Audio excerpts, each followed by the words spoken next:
There are no moderates left in this party. And as for extremists, well, Mike Johnson's election denial isn't his only extremist position. The new speaker has talked in the past about, quote, biblically sanctioned government and said candidates for office should be asked about their religious worldview. You better sit down, any candidate who says they're going to run for legislature, and say, I want to know what your worldview is, okay? I want to know what you think about the Christian heritage of this country. I want to know what you think about God's design for society. Have you ever thought about that? Because if they hadn't thought about it, you need to move on and find somebody who has. Hey there, guys. Welcome to the channel.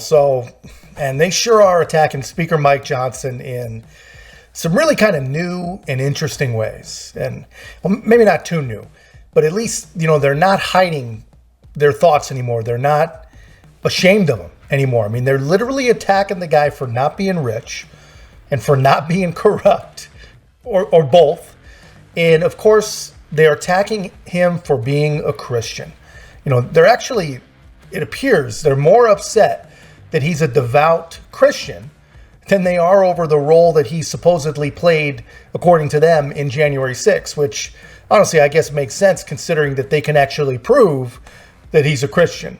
But anyway, man, I have some pretty good stuff to show you guys. But before we get into it, guys, thanks so much to everyone that's been subscribing and leaving such great comments. Really, really do appreciate all the support.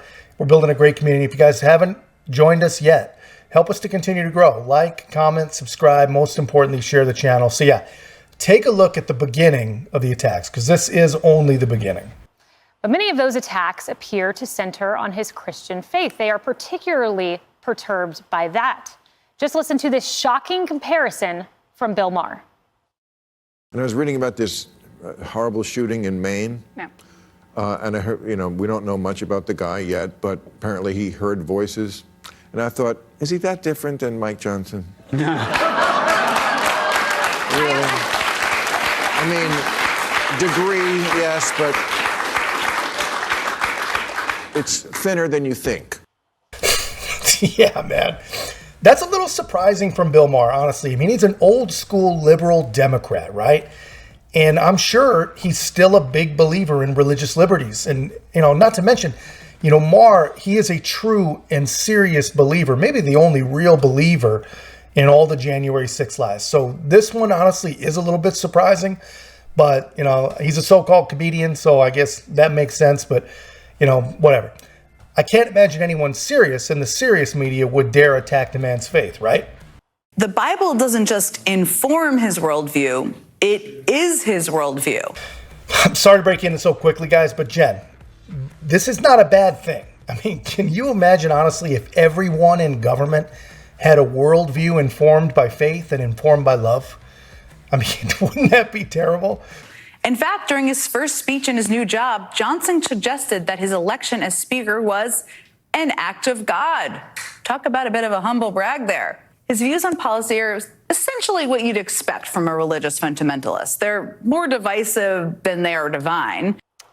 Guys, if I ever come across that pompous or that fake on any of these videos, please do not hold back in the comments. I mean, that woman, she completely grates on me. I don't know what it is, but a religious fundamentalist, what does that even mean?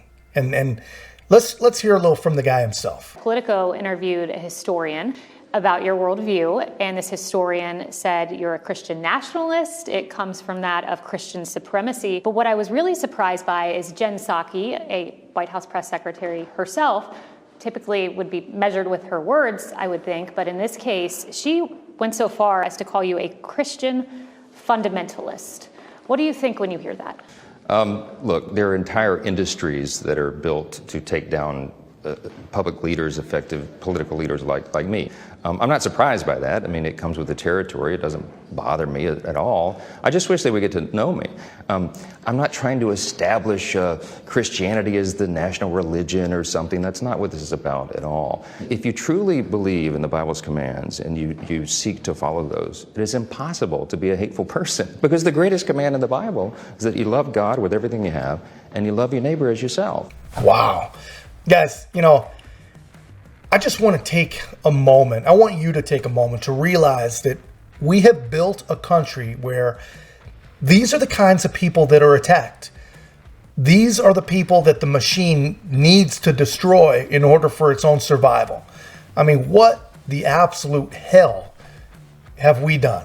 We've done this. We've allowed this to happen. You know, I try to be a very, very positive person. I try not to be pessimistic about, you know, our future as a country. But guys, when I see things like this, man, I honestly, I feel like we're doomed.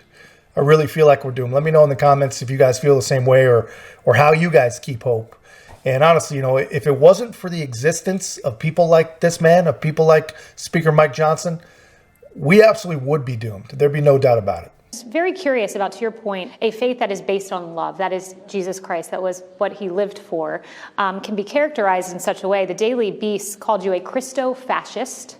That is the first I've ever heard that term. Yeah, wow. They said you're the most extreme example of a dangerously empowered religious fanatic, but here's the line that really stood out to me. They go on to say that your desire to institutionalize your faith is the way of the Taliban and the mullahs in Iran.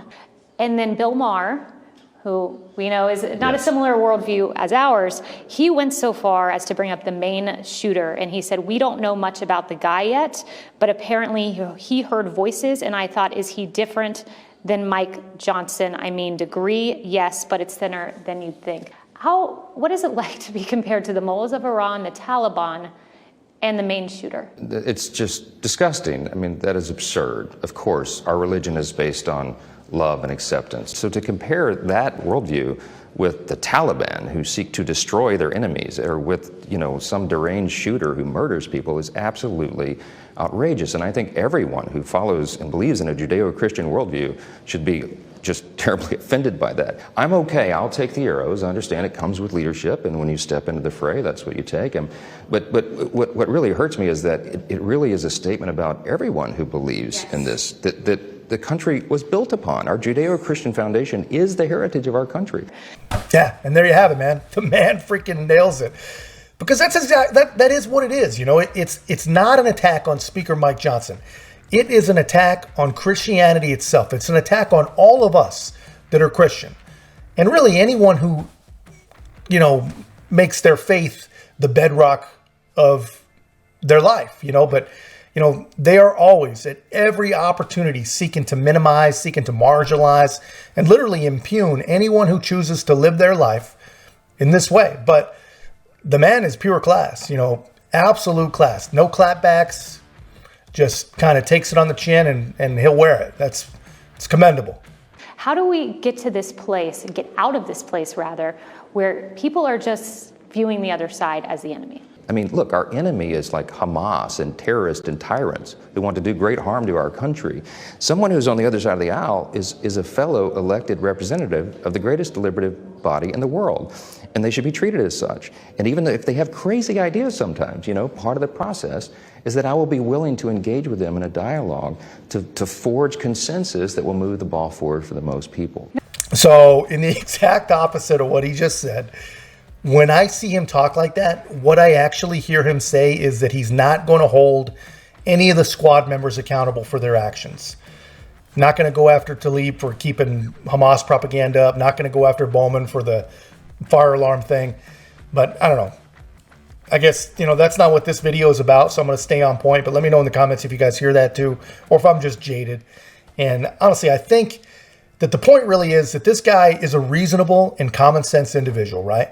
The man is an unapologetic and unashamed follower of Jesus, and they freaking hate him for it. The machine absolutely hates him for it. And that, to me, I like him even more for it, but it's not all that surprising, right? It's not surprising at all, but it's disappointing. It's truly, truly disappointing. You know, I guess this is just the way it is. This is obviously just the way it is in our country, in our government. But it's amazing to me that the kind of people that we lift up in this country and the kind of people that we try to destroy. It's crazy. But anyway, guys, that's just my take. Let me know yours in the comments. And if you haven't already, guys, please make sure to like, comment, subscribe. Most importantly, share the channel. We'll see you in the next one.